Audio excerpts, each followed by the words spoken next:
1 Timóteo capítulo 3, versículo 14 e versículo 15, o que está na tela aí é a palavra verdade no hebraico. Eu não sei hebraico, tá, gente? Eu não sei. Então, o que eu achei interessante quando a gente pesquisa sobre a semântica, enfim, o que é interessante na palavra hebraica verdade é porque ela é composta por 3 letras. Da esquerda para a direita você tem um Aleph, você tem um Men e você tem um Taf. O que é interessante é que o Aleph é a primeira letra do alfabeto hebraico, o Men fica necessariamente no meio e o Taf é a última letra. Então a verdade é começo, meio e fim. Aí alguém vai escrever assim, para alcançar a verdade é necessário analisar o começo, o meio e o fim, né? Claro, é uma ideia, né, filosófica da palavra verdade, mas isso faz sentido. Não existe verdade parcial, né? Alguém escreveu, eu achei interessante, verdade mais mentira é igual engano. Então, fatias de verdade casado com mentira continua sendo engano. Então, apenas algo curioso aí para todos nós, ok? Vamos ler o texto, você tem o material, 3, 14 e 15, 1 Timóteo, diz assim: escrevo-te essas coisas, esperando ir ver-te em breve, para que, se eu tardar, fique ciente de como se deve proceder na casa de Deus, que é a igreja do Deus vivo, coluna e baluarte da verdade. Eu conto até 3 e vocês juntos em alto e bom som. 1, 2, 3. Não, pelo amor de Deus, gente, me ajuda. Não deixa o pregador em depressão, tudo bem? Vamos lá, vamos melhorar o negócio? Porque eu sei que vamos melhorar. Assim, as mulheres, ok? 3, 2, 1 e as mulheres, tudo bem? Vamos lá, 3, 2, 1.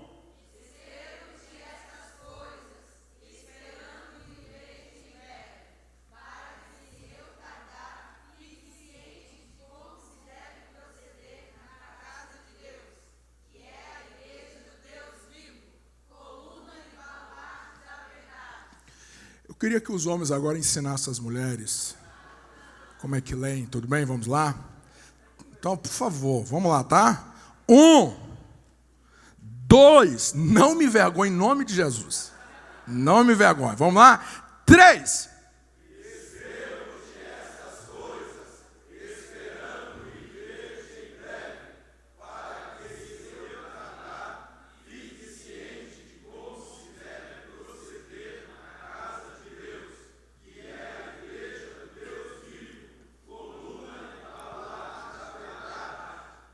Merecia uns aplausos, hein? Porque os homens arrebentaram. Todo mundo junto, vamos lá para terminar.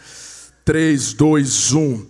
Escrevo-te essas coisas, esperando e ver-te em breve, para que, se eu tardar, fique ciente de como se deve proceder na casa de Deus.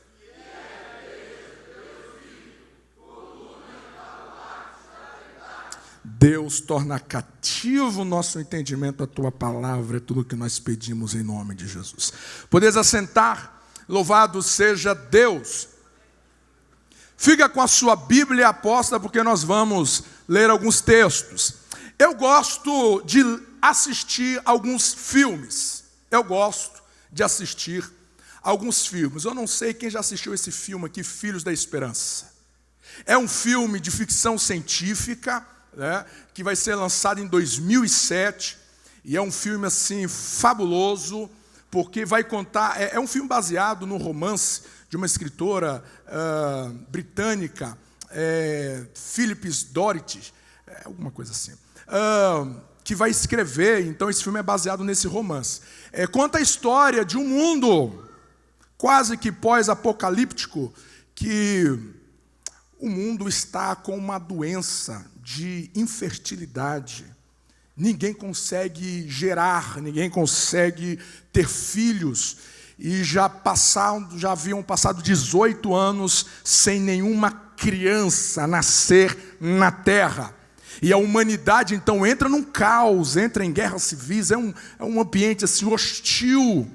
E de repente, esse cara aí vai achar essa menina que está grávida. Ele vai transportar ela como uma imigrante e no percurso ele descobre que ela está grávida. E então ele precisa proteger essa menina, porque o fruto dela é a esperança da humanidade. É a esperança da humanidade, ok?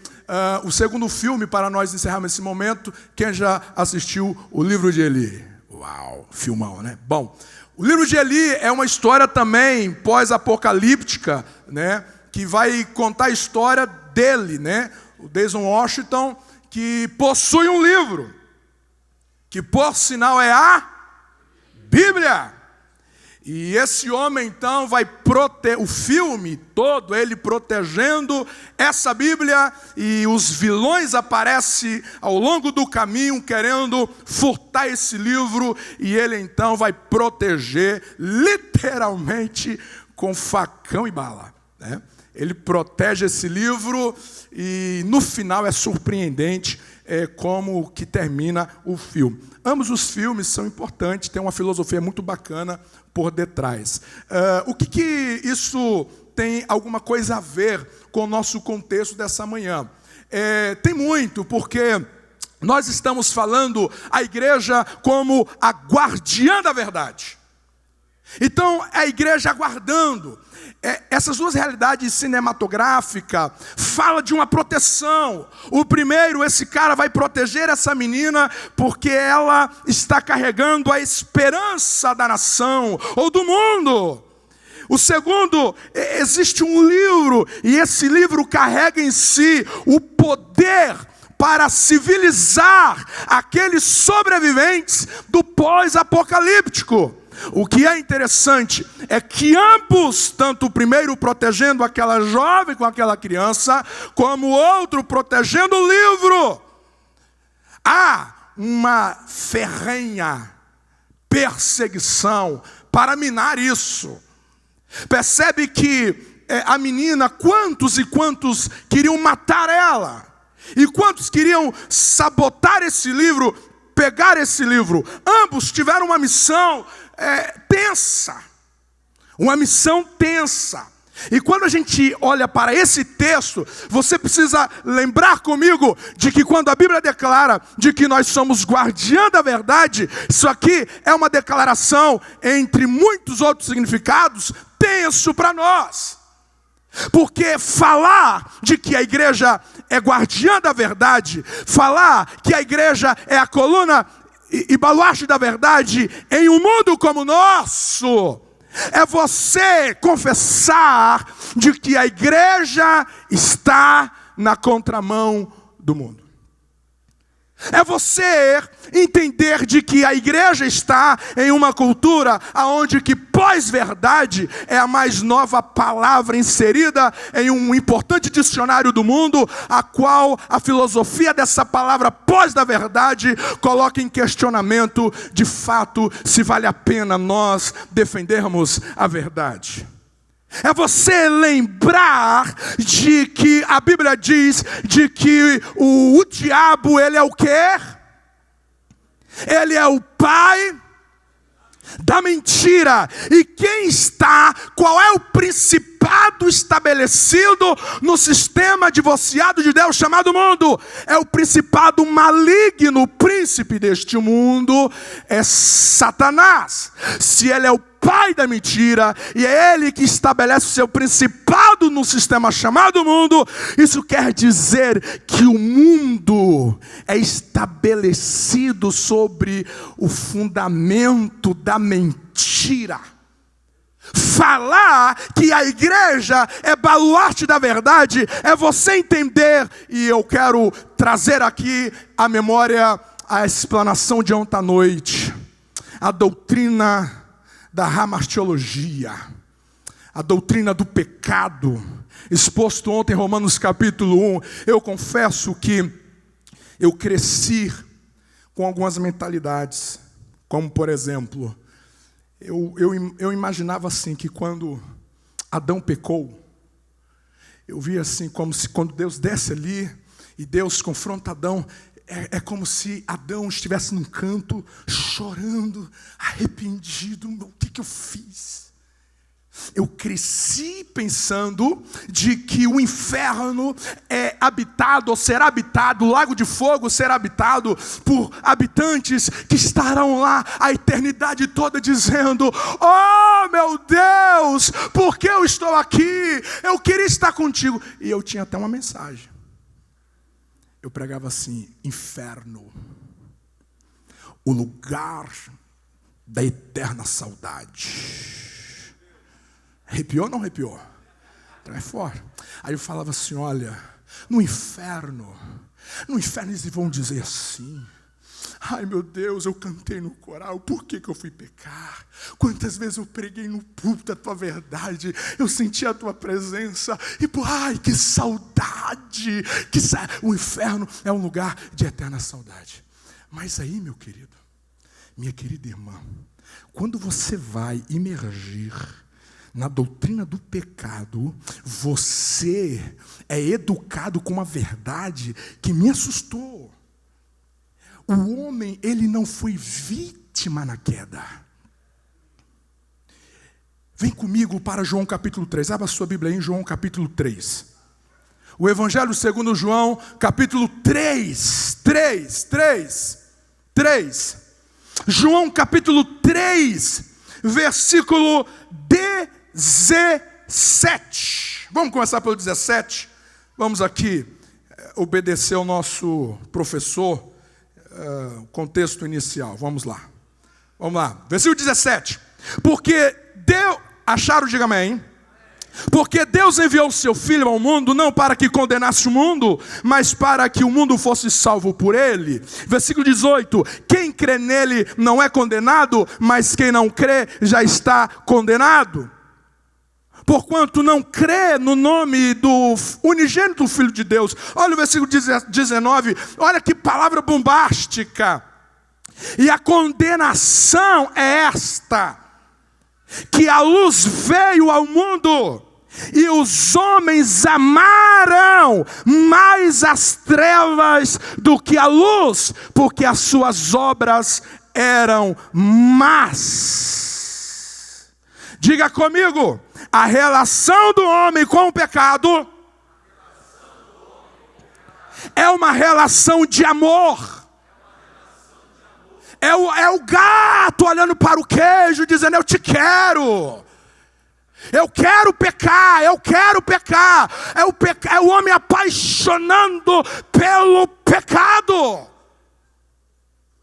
Talvez você não tenha dimensões, e eu aconselho-te a cavar, a garimpar a doutrina do pecado, porque, gente, nós pensamos de que o pecado foi um resfriado que o homem pegou. Não, a queda está revelado que o homem, para você ter uma ideia, você não encontra no contexto de Gênesis capítulo 3 Adão se arrependendo. Existe viés da teologia que duvida se Adão foi salvo. Você não vê evidências no texto de Adão se arrependendo. Adão fez querendo fazer aquilo. E olha que Adão estava no paraíso. Olha que Adão estava em um lugar relativamente perfeito. Agora imagina quando a queda foi estabelecida, então as trevas cobriram o mundo e os povos. E agora o pecado é uma relação de amor. O homem está apaixonado por pecar. E ora o que eu escrevi, o terceiro parágrafo aí, da página 81.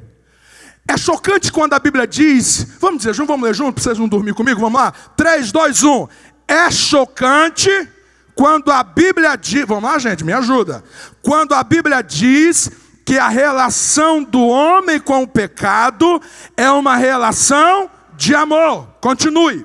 Logo é verdadeiro a afirmação que o mundo mantém uma relação de amor com a mentira.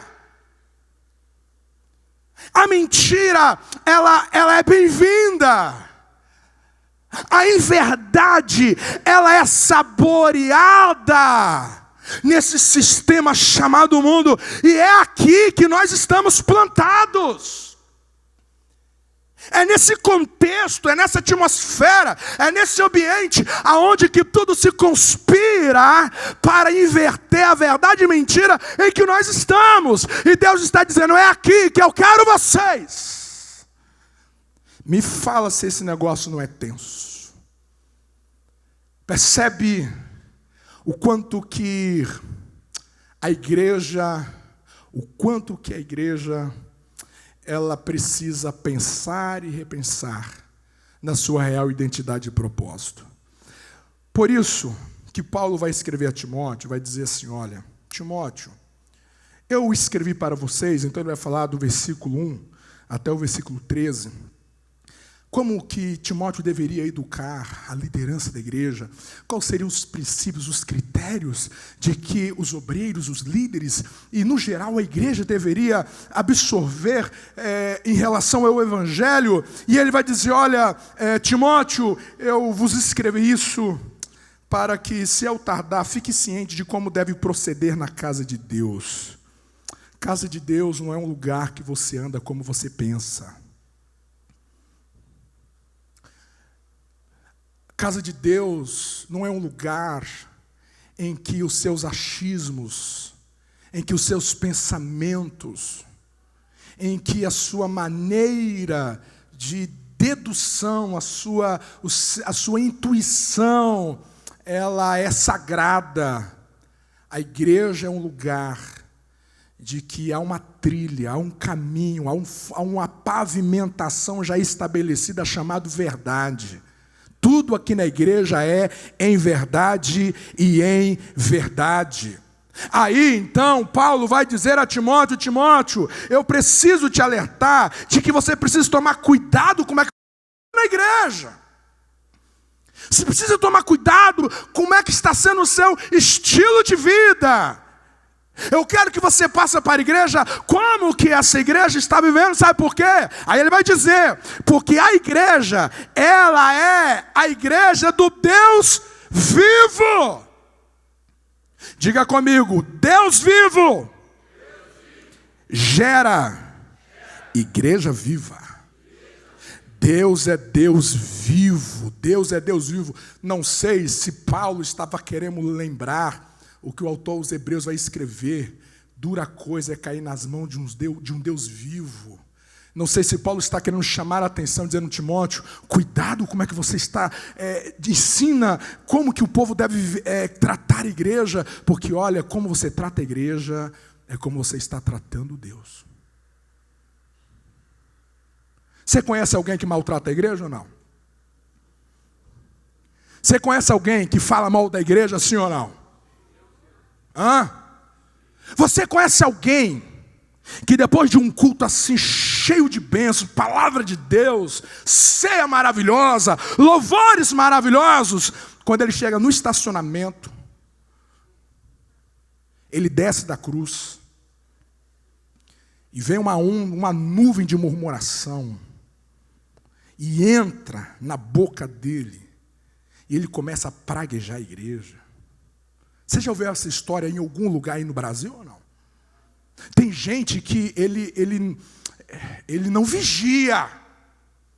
Tem gente que acha que falar da igreja é você falar apenas de uma organização, de um ajuntamento de gente. Ei, cuidado de como você está tratando a igreja, porque a igreja tem um dono, e o dono da igreja é um Deus vivo, diz a palavra de Deus. Cuidar como é que a gente trata a igreja. Paulo está dizendo, Timóteo, como que trata a igreja? Eu quero que você tome cuidado e ensine a igreja, porque não é de qualquer maneira que a igreja deve ser tratada, porque ela é a igreja do Deus vivo. E então ele vai dizer, a igreja, ela é uma fundação, e essa fundação é a verdade. Ela é a coluna e baluarte da verdade. Quando Paulo declara isso, está falando da nossa identidade. Então pensa você em levantar a verdade, em viver a verdade, o mundo em que a mentira é idolatrada. Então você pensa nisso, que nós estamos em um mundo que conspira contra a verdade. Posso fazer uma pergunta para você? Qual é mais fácil? Manter a verdade ou falar mentira?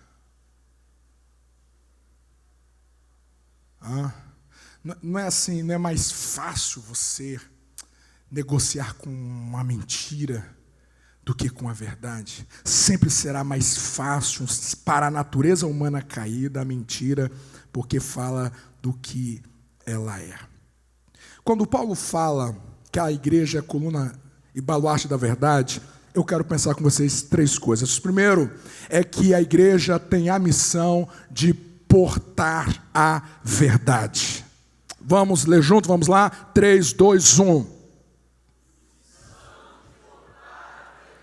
Você consegue entender que quando a Bíblia fala de que nós somos colunas e baluarte da verdade, a Bíblia está dizendo de que nós carregamos a verdade conosco.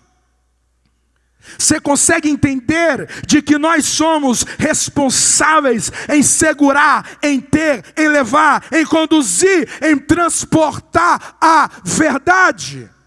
Eu quero que você imagine Deus olhando para a terra, compara o pecado às trevas, compara o pecado à escuridão e compara a verdade com a luz. Quando Deus olha para a terra, o único lugar em que Ele vê verdade é na igreja. Você consegue entender a missão da igreja em ser portadora da verdade? Carregar a verdade, transmitir a verdade, ser um referencial da verdade. E eu quero que você venha comigo para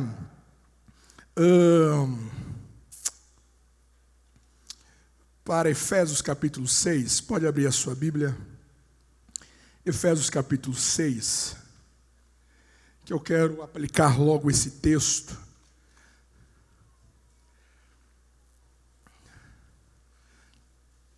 Olha que coisa assim fabulosa para nós, quando Paulo escreve aos Efésios.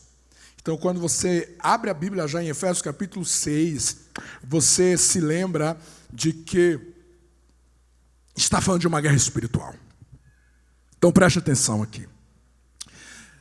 É muito comum que quando nós falamos de guerra espiritual, nós pensamos imediatamente em demônios.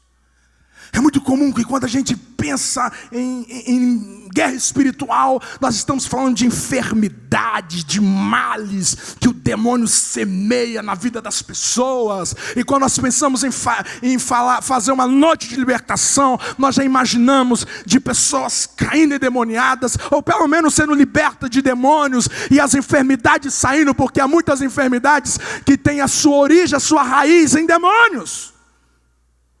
Tudo isso, gente, é real. Mas parece-nos que quando Paulo escreve aqui, o que está norteando primariamente a mente de Paulo não é isso. Porque o nosso maior desafio, o nosso maior combate não é nesses demônios, com essas enfermidades, com essas coisas que tem de repreender em nome de Jesus mesmo. Mas o nosso maior desafio é mente. A nossa maior batalha espiritual é o que está dominando a nossa mente. A nossa mente está sendo norteada por quais princípios? A nossa mente está sendo dominada por sofismas. Sofismas são mentiras transvestidas de verdade. Você olha e você pensa, não, isso é verdade, mas a essência, a natureza é mentira.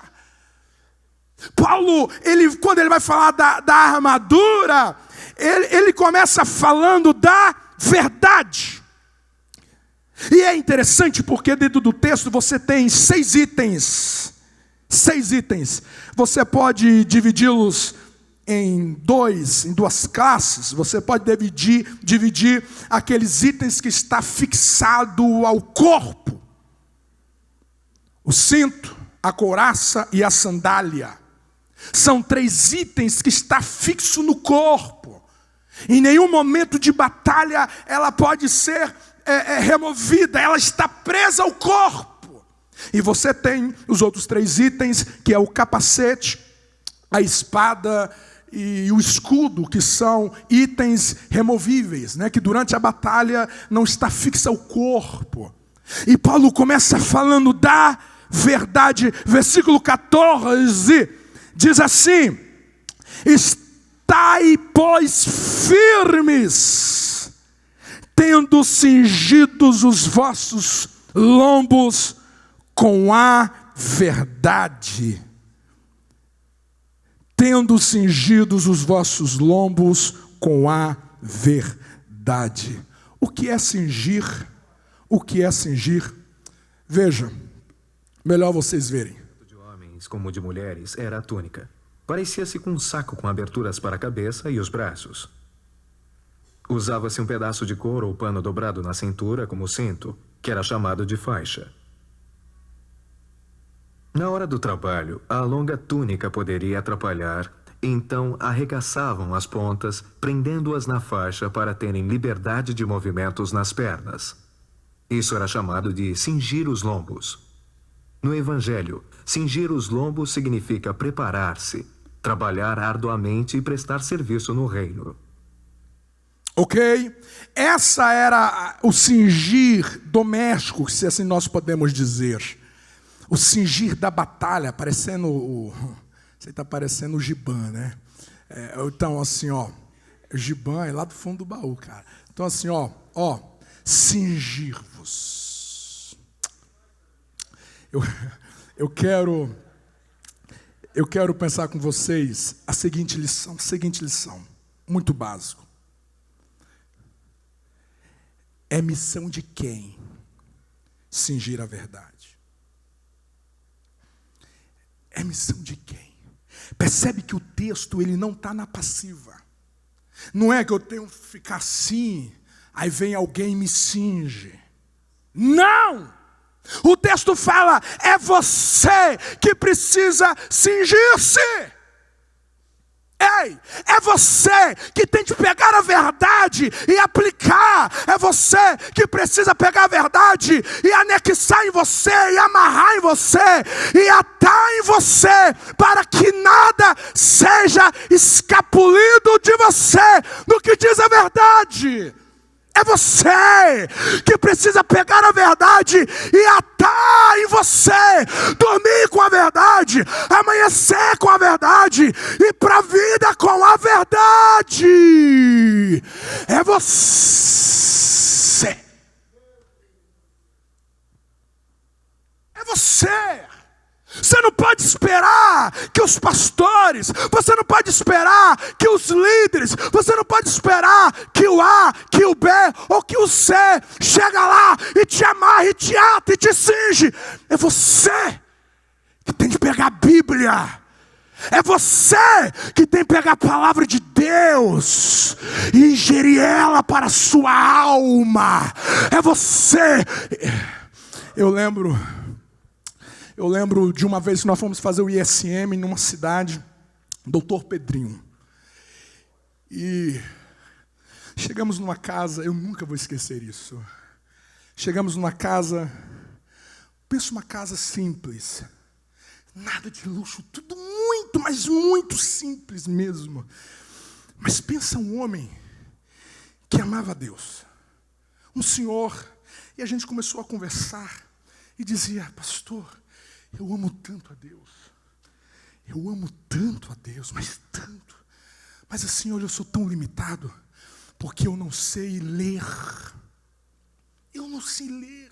E como eu gostaria de ler a Bíblia, de ler a palavra, porque eu sei que aqui está a mente de Deus. Eu sei que aqui está revelada a vontade de Deus. Eu queria tanto. Aí vem.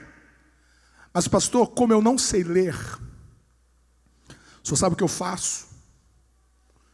À noite, antes de dormir, eu dobro os meus joelhos. E depois de eu chorar, eu pego a Bíblia. Eu rasgo uma folha e como ela. Falo, Deus, eu não sei ler. Mas o ato de eu comer essa folha, eu quero que o Senhor faça alguma coisa dentro de mim com essa palavra. Então assim, meu querido. Quem sabe ler? Então não precisa comer a folha. Então leia. Paixão. Paixão pela Bíblia. Paixão pela verdade. Se o mundo é uma relação de amor com a mentira, nós é uma relação de amor com a verdade. Verdade, querido. Verdade, você precisa ser inflamado com a verdade. E é você que tem de fazer isso. É você que tem de criar métodos, atitudes, desafios, repreender a preguiça de meditar nas Escrituras e se deleitar, ter prazer nesta lei. Percebe? O texto está dizendo, esse soldado ele vai para a guerra portando a verdade. O cinto está anexado nele.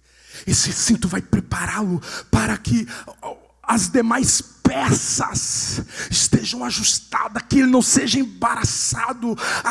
Está cingido, ele está no campo de batalha em verdade, em verdade, em verdade. A Bíblia diz que os homens olharam para Jesus e diz que ali estava um homem cheio de graça e de verdade. Verdade. Cingir fala que você precisa carregar essa verdade todo o tempo e o tempo todo na sua vida, nas suas decisões e nas suas escolhas. Mas é você que precisa fazer isso. Se você não decidir frequentar a escola dominical, o anjo não vai pegar na sua mão. Vem cá, deixa eu te levar para a escola dominical. Não vai. Se você não decidir ler grandes porções da Bíblia, não pensa que o dia que você abrir a Bíblia, as letrinhas vão sair voando assim, vai entrar na sua mente assim, aí você entendeu tudo. É você que precisa tomar a atitude de pegar essa verdade e dizer, ela está atada em mim, eu carrego ela aonde que eu vou. Eu vou negociar um carro, eu levo o cinto da verdade. Eu vou fazer uma entrevista para um financiamento, eu levo o cinto da verdade. Você vai aconselhar, você está com o cinto da verdade. Aonde que você for, você é a referência da verdade. Se alguém me entende, diga amém. Amém. Segundo, vamos ver junto? 3, 2, 1. Missão de proteger a verdade. Quando Paulo fala de que a igreja é a coluna e baluarte da verdade, página 84, Paulo está falando de que a igreja é essa coluna, é esse baluarte. E essa coluna, você se lembra de um Sansão? Então assim, que me perdoe Sansão, mas eu vou fazer essa aplicação, tudo bem? Com licença. A hermenêutica, que é casada com exegese, que tem a filha homilética. Então assim, Sansão procurou as colunas para derrubar a estrutura. Licença, Sansão, licença. Mas tem diabos, demônios, que está querendo achar colunas para derrubá-las. Existem amizades malignas infiltradas no seu caminho para derrubar a coluna da verdade em você. Foi falado dos YouTube. A internet é uma cavalaria diabólica em muitos sentidos. E tem gente que ainda não se ligou de que é o diabo entrando e dizer: cadê a coluna? Cadê a coluna? Cadê a coluna da sua vida? Deixa essa. Então tá. Aí de repente as pessoas já não acreditam mais na generosidade. Gente, é um absurdo. O pastor Davi Botelho esteve aqui na nossa igreja, numa conferência. Ele esteve na Coreia do Sul e ele fez uma pergunta para o pastor. Coreia do Sul é uma igreja que está entre as 20 potências mundiais. 30 anos atrás ninguém sabia que era a Coreia do Sul. A Coreia do Sul hoje é o país que tem mais patentes no mundo. Ele chegou lá num pastor e disse: pastor, fala para mim, quantos aqui, qual o percentual de dizimista da igreja? O pastor disse: é simples, 100%. 100%. Os pastores não precisam desgastar, os pastores não precisam suar, não precisa transpirar a alma, não precisa ficar revirando a Bíblia e sacode a Bíblia para dizer: igreja, pelo amor de Deus, você precisa abraçar a igreja local, você precisa abraçar a generosidade, você precisa abraçar o seu compromisso bíblico de que as suas finanças pertencem a Deus, portanto devolva o seu dízimo. Não precisa. Mas aqui no Brasil, pelo amor de Deus, a gente precisa entrar numa arena, a gente precisa dar golpe de MMA, e vai para lá, e vai para cá, para inculcar uma coisa tão simples, tão legítima, tão clara. Mas por que isso?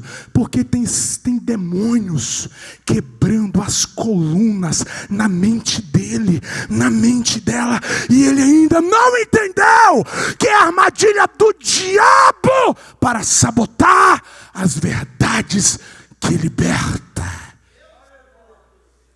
Então você tem de proteger. Eu acho interessante que quando a gente lê a parábola do semeador no ponto de vista de Lucas, é interessante, sabe por quê? Porque em Lucas ele fala o seguinte, que a semente caiu à beira do caminho e foi pisada. Mateus não fala sobre isso, Marcos não fala sobre isso, Lucas é o único que fala que a semente foi pisada. Aí vem os pontos de vista. Quem pisou nessa semente?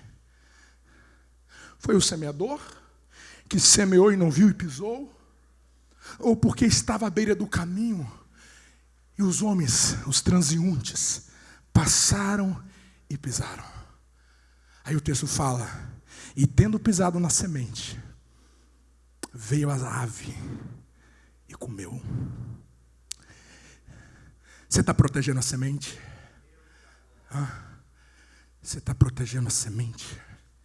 Você está protegendo a semente, você está protegendo essa verdade que você ouviu, você está protegendo essa verdade que é revelada pela palavra. Nós te desafiamos a você pegar qualquer sermão que é pregado nesse púlpito. Nós temos um canal no YouTube, pega os últimos anos, pega os sermões dos pastores que pregam neste altar, cheque, avalie, filtra, pega um aferidor e veja se não são palavras bibliocêntricas, e veja se não são palavras que revelam verdade. Se assim o há, então sujeita, protege essa verdade,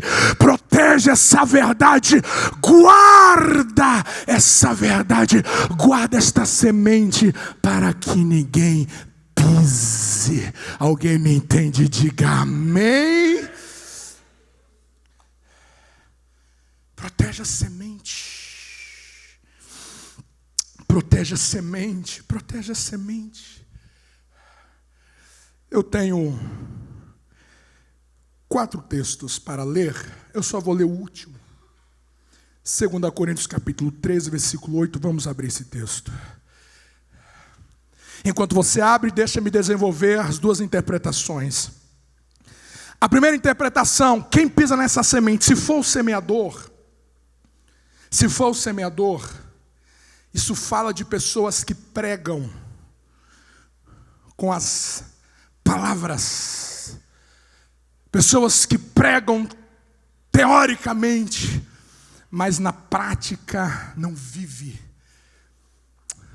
Quando eu sou um pregador que prego que não vivo, eu estou pisando na semente. Isso está comprometendo alguém que está ouvindo. Se eu vou para a segunda via, que o que pisa são os homens, então eu preciso entender, uma vez que eu ouço a verdade, eu preciso blindar ela, porque haverá alguém querendo pisoteá-la para ela perder o efeito na minha vida. Então veja comigo, 2 Coríntios capítulo 13, versículo 8.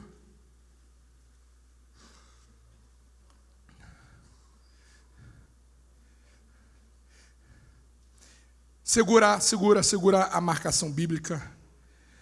Abre lá João 4:24. Eu não posso deixar esse texto passar, não posso deixar. Deixa um dedo aí, um marcador, e vamos para João 4:24, nós já vamos terminando.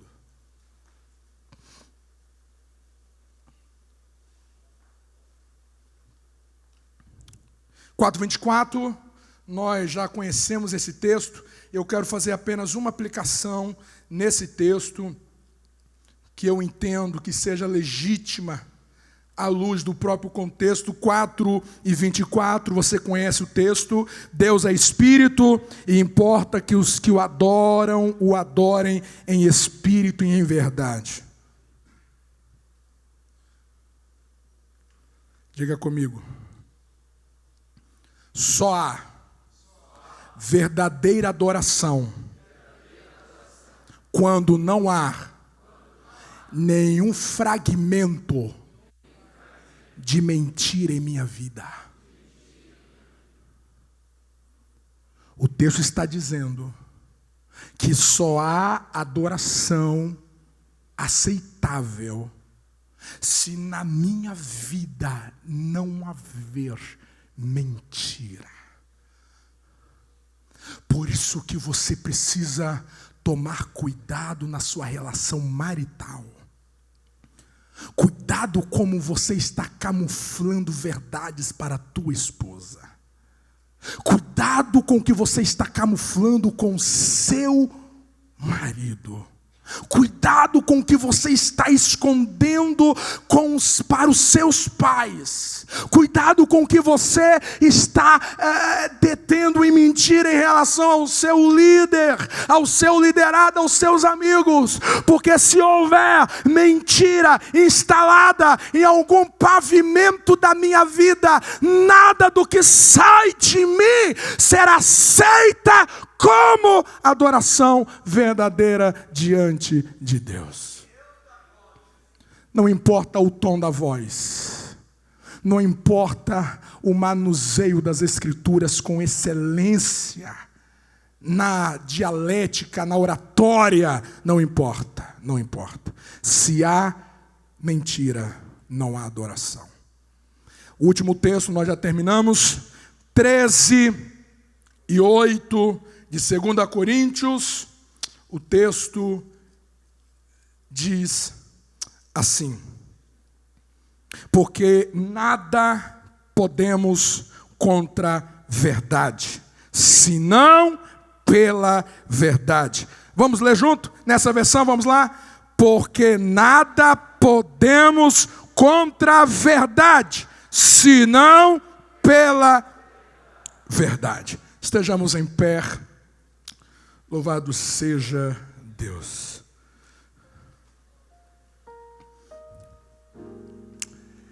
Esse texto, creio que ele está dizendo assim, diante da verdade. Eu quero que você recite isso comigo, porque eu penso que seja muito importante. Vamos dizer junto, diga após mim, diante da verdade. tudo estará em desvantagem. Diante da verdade, tudo estará em desvantagem. Isso quer dizer que se a igreja é coluna e baluarte da verdade, a nossa batalha é desigual com o mundo. A gente não precisa ficar temendo tal coisa, porque isso vai acabar com... Não. Contra a verdade, nenhuma mentira prevalece. Não existe impérios de mentira e de engano, se não for com a verdade ou pela verdade. Não há nada que contra ela prevalece. Eu termino falando de que nós temos a missão de proclamar a verdade. Quando Paulo fala das colunas, você tem aí o templo de Diana, que as colunas são externas. Então, parece-nos de que uma das ideias do texto seja essa: quando a igreja é a coluna da verdade, é que a igreja é chamada para exibir a verdade, proclamar a verdade, tornar conhecida a verdade e não ocultá-la. Sermos colunas da verdade. Eu sei, gente, que dificilmente nós fazemos essas aplicações, dificilmente.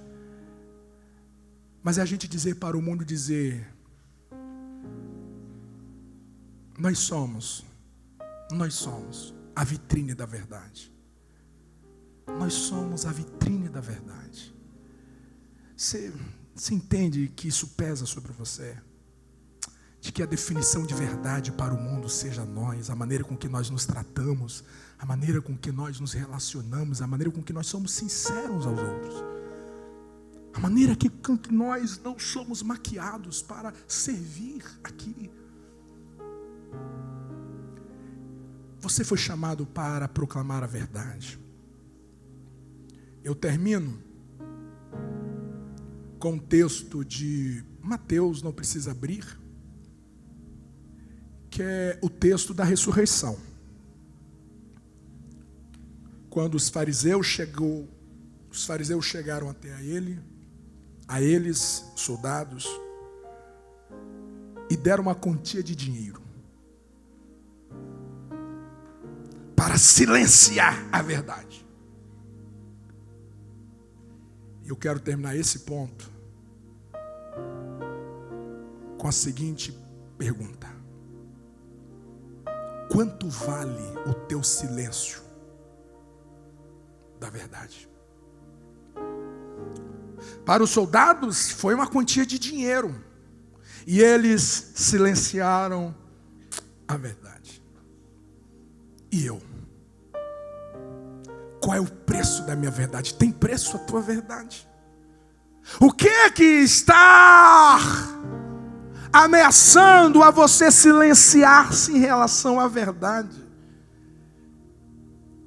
Os evangelhos, as escrituras, vêm para gritar no ouvido da igreja, dizendo: olha, se vocês falharem com a verdade, aonde estará a esperança no mundo?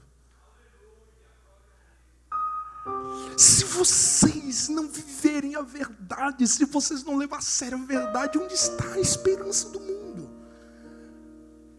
Eu sei que isso é muito paradoxo, porque, meu Deus, olha como nós somos falhos. Você aí que está me olhando, você não consegue nem espirrar de olho aberto. Mas Deus olhou para nós e disse assim: ó, coloquei a verdade em vós. Carregue ela, defende ela e anuncia ela. Você acha que foi por acaso que Deus orientou a nossa liderança para que o nosso ano fosse um ano apologético? Um ano em que nós precisamos mostrar face e dizer: é nisso que nós cremos, é nisso que nós defendemos, é isso em que nós estamos dispostos a dar a nossa vida. Não deixa que nada silencie a verdade nos teus lábios. Tem gente que é silenciado com o conforto. Quando ele está confortável, é o preço do silêncio dele. Outros, o preço do silêncio é a perseguição. Quando ele sofre consequências por causa da verdade, ele prefere silenciar, porque ele não quer padecer a consequência da verdade. Eu quero terminar esse texto, essa simples reflexão, dizendo de que não pode ter preço a nossa verdade. Não pode ter preço o silêncio da nossa verdade. Nada comprará o nosso silêncio. Aconteça o que acontecer, nós vamos mostrar a verdade. Quando você termina quando você termina de assistir o filme, o livro de Eli, o choque do filme, o segredo não estava no livro que ele carregava, que era em braille, o último exemplar que sobrou, mas a palavra estava dentro dele. Ele tinha memorizado as escrituras. Isso. Carregar a verdade é você colocar ela dentro de si. Proteger a verdade é você colocar ela no seu sangue. Spurgeon falou de John Bunyan: se você furar qualquer parte do corpo dele, o seu sangue saltará. Bíblia, porque o seu sangue é biblino. É você carregar a verdade dentro de si, e você expõe a verdade à medida em que você pisa, à medida que você toca, à medida que você fala. A verdade está encarnada.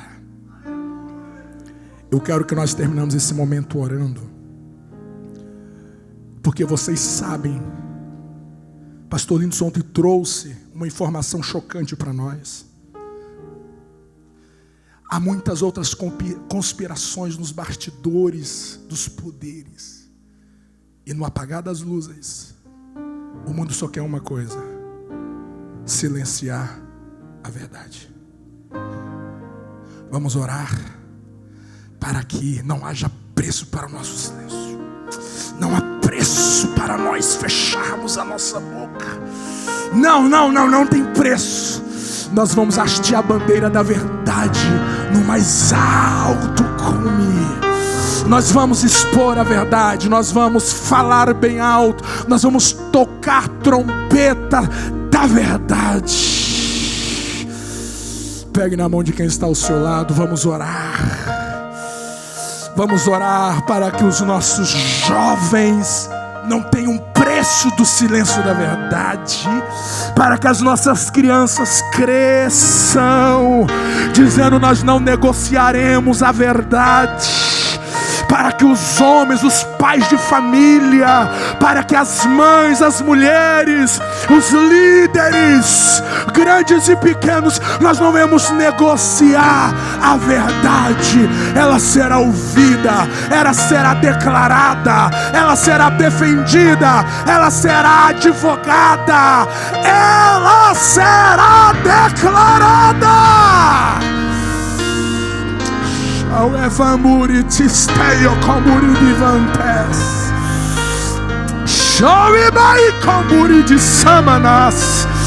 Eu quero que a gente ore para que Deus enche o nosso coração de coragem. Coragem pela verdade. Coragem e ousadia para a verdade. Coragem e ousadia. Coragem e autoridade. Vamos orar para que a igreja seja batizada na coragem de levar a palavra, de levar a verdade, de pensar a verdade, de renunciar em favor da verdade. Ore para que Deus nos batize na ousadia da verdade, que Deus nos batize na autoridade da verdade. Levante a sua voz, levante a sua voz e ore para que Deus nos mova na verdade, para que Deus inflama-nos pela verdade. Acende uma fogueira dentro de nós com a verdade. Receba coragem pela verdade. Receba coragem para você disciplinar o seu filho. Receba coragem para você educar o seu filho. Receba coragem com a verdade. Receba a verdade lá para a faculdade. Receba a coragem para a verdade lá no seu trabalho. Em nome de Jesus.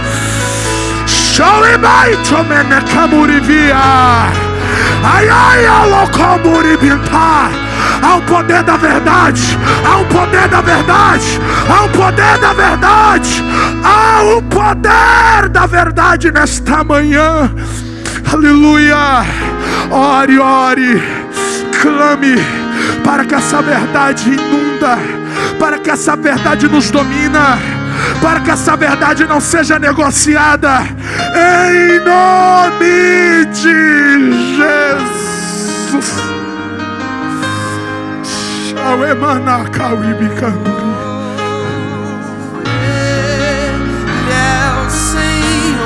Sai, sua verdade irá sempre reinar. Terra e céus glorificam seu santo nome. Ele exaltado, o Rei exaltado nos céus. Ele é o Senhor. Ele é o Senhor. Sua verdade irá sempre reinar. Terra e céus glorificam seu santo nome. Ele exaltado, o Rei exaltado nos céus. Aleluia. Ele exaltado, aleluia. o Rei exaltado nos céus. Aleluia. Quem pode dizer graças a Deus? Levante as suas mãos. 1 minuto. Vamos agradecer, porque Deus confiou a nós a verdade. Olha que honra, olha que privilégio você abrir a boca na verdade. Olha que privilégio você poder dar um abraço em verdade. Olha que privilégio você ser luz entre as trevas. Ele confiou a você essa verdade. É você, é você, é você, é você. É a igreja que é o baluarte da verdade. Não são os poderes estabelecidos pelos homens. É a igreja. Agradece a Deus por essa verdade em você. Agradece. Obrigado, Jesus. Obrigado. Obrigado por poder pregar essa verdade. Obrigado por ser tocado por essa verdade. Eu não quero me acostumar com ela. Eu quero ser sensível a ela. Oh, obrigado, Senhor. Obrigado, obrigado, obrigado. O Senhor não escolheu os anjos, o Senhor escolheu a igreja para ser a firmeza, para ser a referência de verdade no mundo. Obrigado, obrigado, obrigado, obrigado, obrigado. Obrigado porque nós podemos cantar a verdade. Obrigado porque nós podemos escrever sobre a verdade. Obrigado, obrigado, obrigado. Amém, pois teu é o reino, teu é o poder e tua é a glória para sempre. Amém, pois teu é o reino, teu é o poder e tua é a glória para sempre. Amém, pois teu é o reino, teu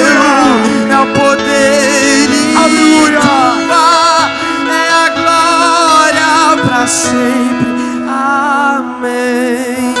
Só quem é a coluna da verdade na sua casa, só quem é a coluna da verdade lá no seu casamento, diante dos seus pais, diante dos seus filhos, você é o baluarte da verdade na comunhão da igreja, você é o baluarte da verdade aonde que você pisa. Só quem é. Vamos aplaudir bem alto, vamos aplaudir bem alto.